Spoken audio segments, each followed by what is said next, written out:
Now, you may be asking yourself,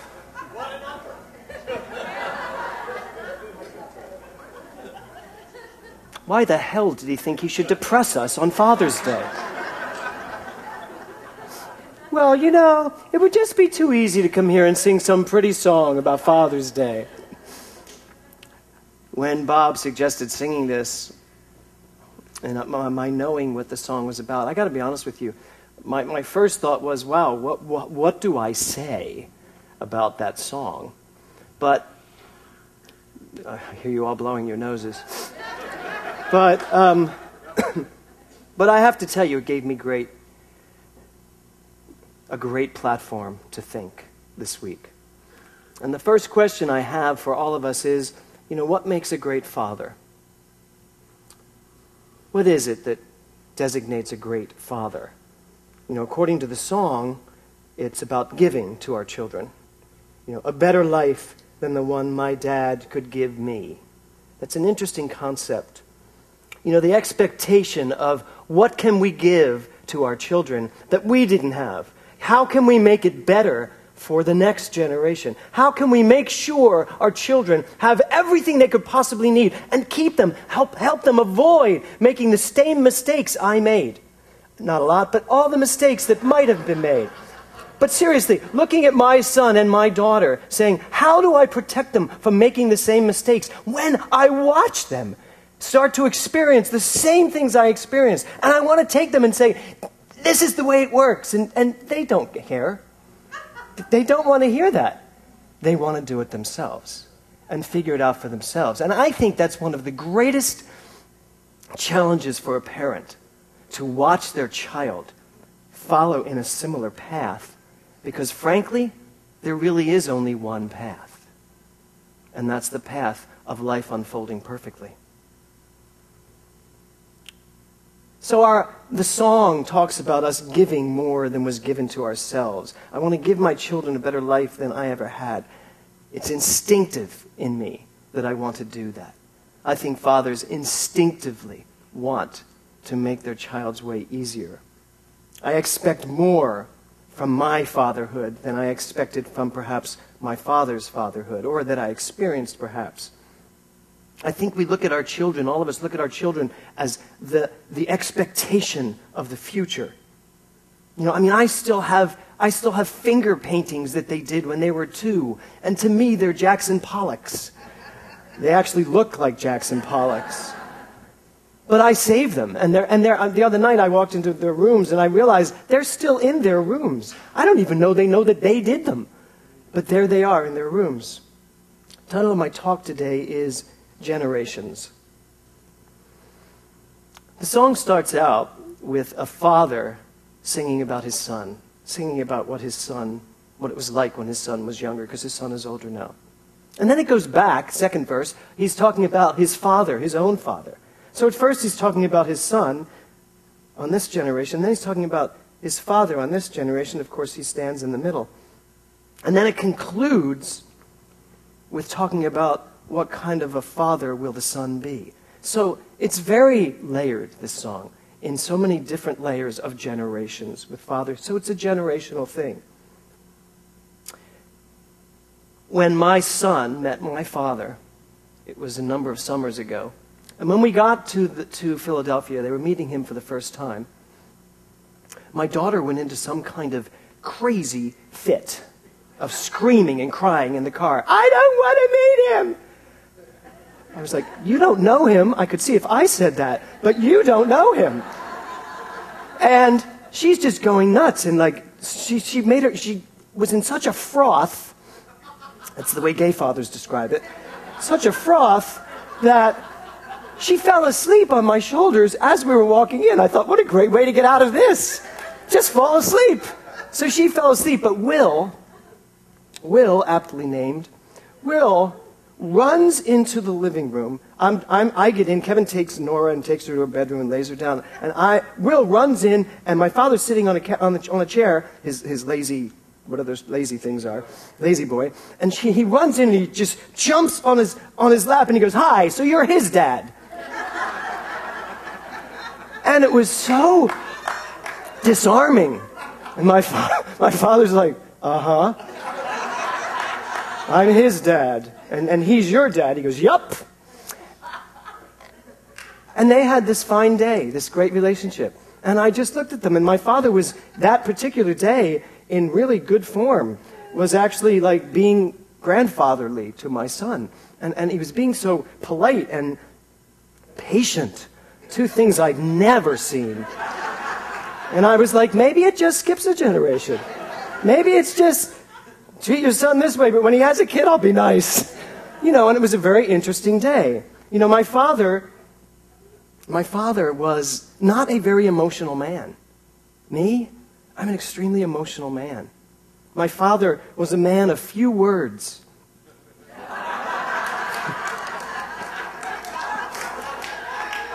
I think you're laughing for a good reason, okay. And me, of course, while you're laughing, I have a lot of words. But there was also a lot of physical resemblance with my father. You know, when I did Panama Hattie with Ann Miller, most of you probably don't even know who Ann Miller is, but I did the show Panama Hattie, and I wore a sailor outfit. So there was this picture of me as a sailor, and I was showing my father's mother, my grandmother, the picture, and she went, "Where did you get this picture of your father when he was in the Navy?" I was like, "No, Mom, that's me." She goes, "No, that's your father. I remember the day that was taken."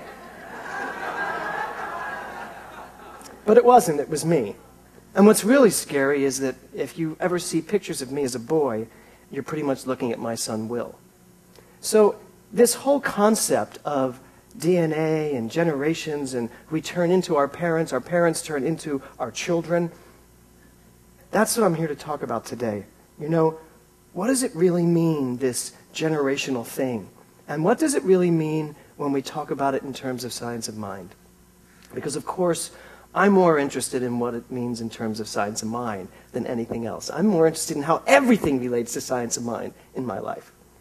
You know, it's said that the relationship one has with one's father impacts the way a child will deal with relationships in his or her life. That the relationship you have with your father gives you the template for how you have relationships going forward. So, for up to a point, up to a certain point. Someone just went, phew. But it is interesting, that concept, and when I read that, I had to go back and take a look at that. So in the song gets me for the first time when he says, "And fathers make mistakes." And so I want to ask you to ask yourself, how was your relationship with your father? How is your relationship with your father? Have you ever noticed either of your parents having ever made a mistake? Have you ever noticed yourself, perhaps as a parent, having ever made a mistake? Have you ever noticed yourself ever making a mistake? And where do you land in the world of mistakes? Our awareness of mistakes has something to tell us. You know, once you see your father as someone who can make mistakes, things change. Doug talked about that moment in a child's life when everything was taken care of by our parents. Everything was taken care of by our parents. I remember once riding a bicycle down the alley of Charles Street in Philadelphia, and my father had put the bike together, and both pedals came off simultaneously. And it was a boy's bike. So a lot of things came up that day, and I went right down. But as I went down, both knees, and I still have huge scab marks to prove it, even at 57. I was going to say 46. Wow, I just got younger. Okay, so I went down, and I remember just laying there in my mother's and father's living room with just these big things on my, ice on my legs, and I was just devastated. And I remember the look on my father's face, because it was his mistake, the way he built the bike. Or so he thought, or so I thought. Until I really got into this science and understood what mistakes really are. So Ernest Holmes says children are happy, free, and spontaneous, and that they live instinctively. And then he goes on to say that it all shifts when the world shows them alternatives to what they know as truth. So when we see our parents as these heroes, as these perfect things that take care of everything in our lives, and then all of a sudden, they slip. They make a mistake. And some parents make a lot of mistakes. And some parents make mistake after mistake after mistake, and I think that's why some of them disappear. Because they just don't know what to do next. It all shifts when the child becomes aware of mistakes. But mistakes are illusions, and we must be taught to see beneath the mistake to the truth. That's where Science of Mind comes into play. For me, my relationship with my father would not come full circle until I understood Science of Mind. In fact, my relationship with everything would not come full circle until I understood Science of Mind. I started out with my father as a hero, the way Bob talked about. My father was a cop, was one of Philadelphia's finest, was a cop, an Irish cop, go figure. And all of his family were cops. They were all in uniforms. I swore my family was just always in uniform. And I would see my father come home from work, this big man in a cop uniform. And I was just like, oh my God, I have like the greatest dad on earth. Until he wasn't. Until he became a dad that was not hard to was hard to communicate to. A dad that was difficult to be with. A father who had a hard time with a son that was just a little bit different than most of the kids in the neighborhood. And then he suddenly became, to me, human and filled with mistakes, because it's easier to see mistakes in someone who doesn't seem to like you, because that's your defense. And that went on for years. And the truth is, I had a tumultuous relationship with my father that was both angry and loving at the same time. And we were constantly trying to figure it out together. And I went off to New York, and he did some great things for me. He's the reason why I went off to New York. My mother died, and he said to me, you got to leave. Just leave. Because if you stay here, you'll be here forever. Just leave. So I credit him for kicking me out of the house and telling me to go find my way.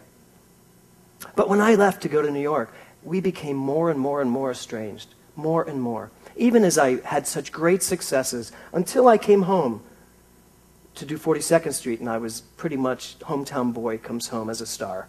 And I was all over all the newspapers, and it was just a big deal, at the Forest Theater. And I remember my father on opening night, because he brought a huge group of people to opening night, huge group of people, and somehow forgot to tell me he was throwing a party afterwards.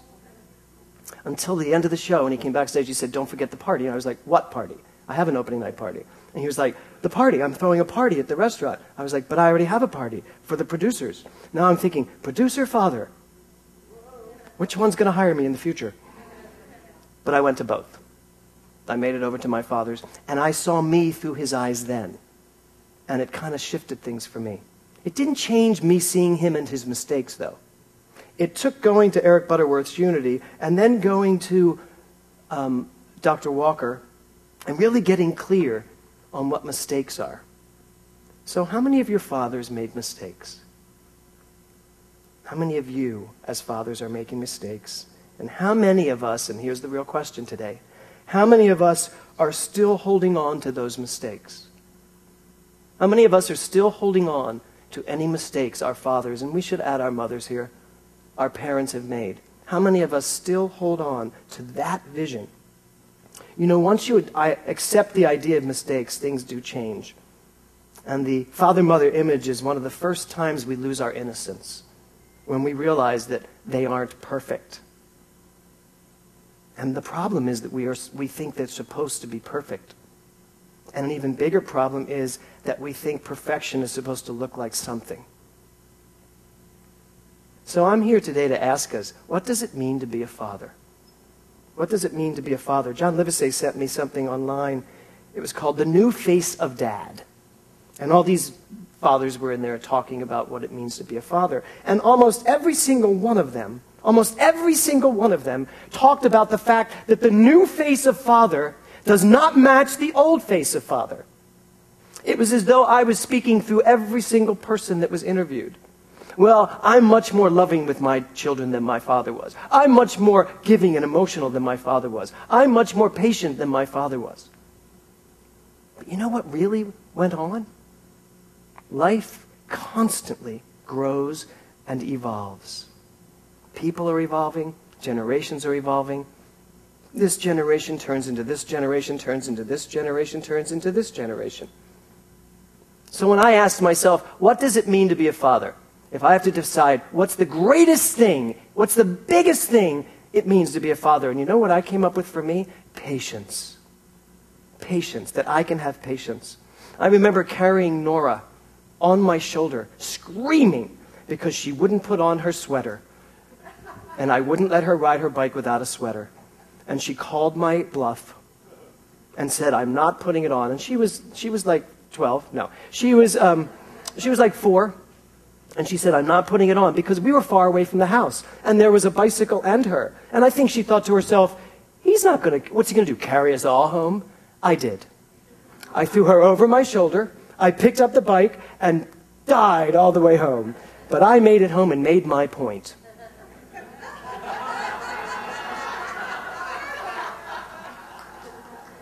Because I ended up at my therapist's office that week. I did. And I told her the whole story, and she said, so who won there?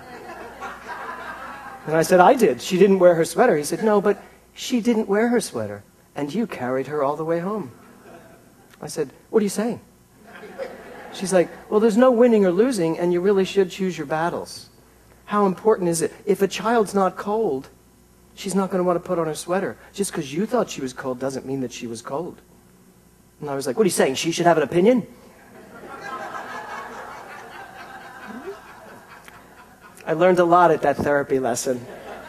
I really did. Or like the story I've told you many times about my own son, when he pushed the button on the blender before I put the lid on it. And I was fully dressed, ready for church, and there it went all over the room. And that's one of the most loving, beautiful gift moments of my entire fatherhood. You know? Yeah. No big deal. Patience. Patience for me was the big thing.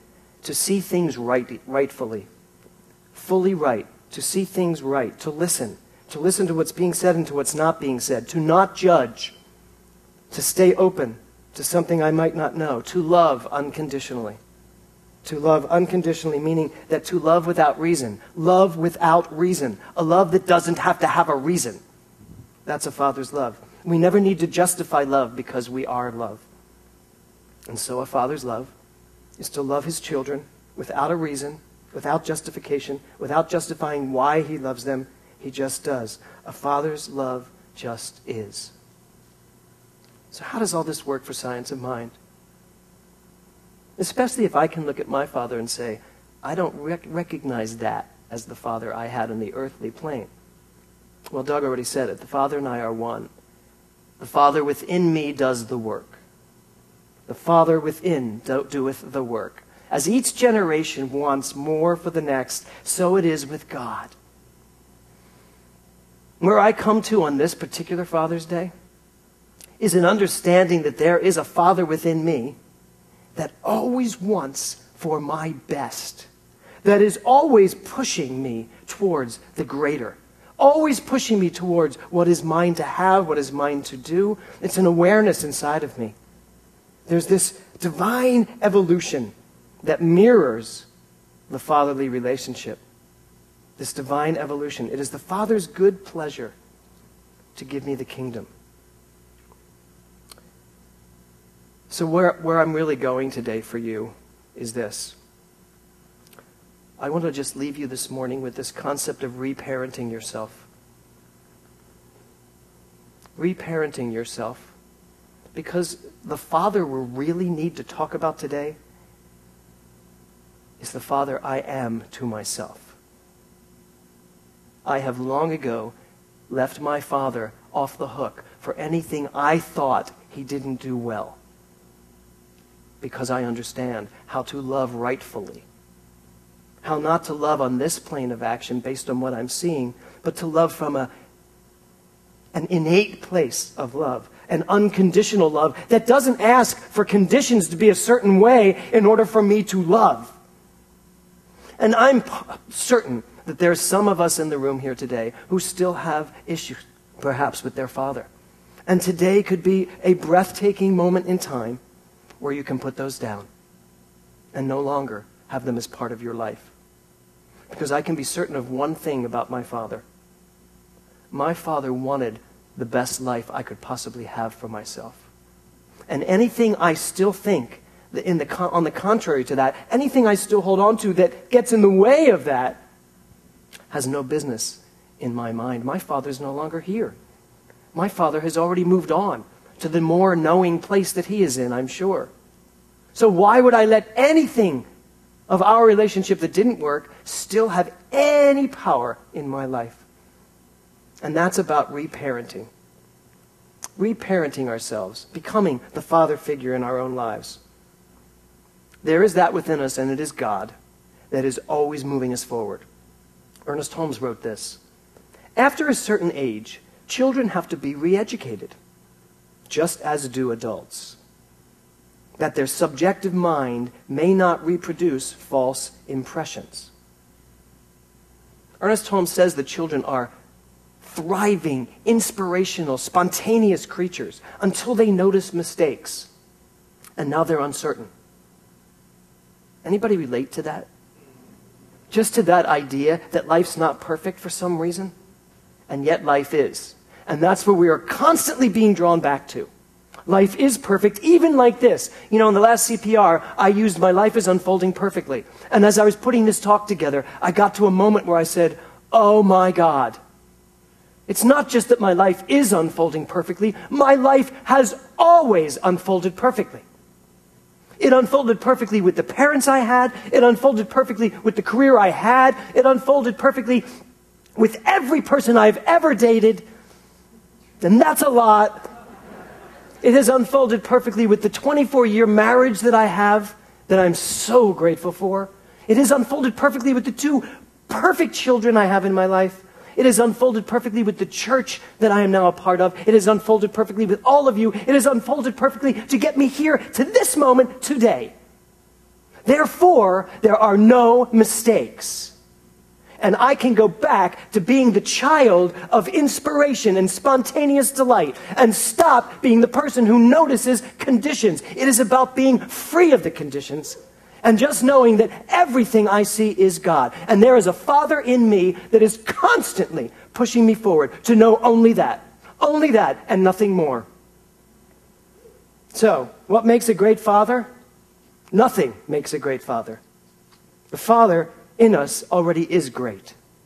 Just like love just is, just like prosperity just is. Nothing makes us anything.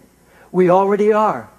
So I can say Happy Father's Day to all of you, and to myself, and to my children, to anyone I meet today. And what I can know in my mind, that happy, happy, happy energy for you to father yourself, to reparent yourself back to the child you were when your father was your hero. Before anyone made a mistake, because that's the truth of what life is. And the minute we uncover that, oh, happy day. Namaste.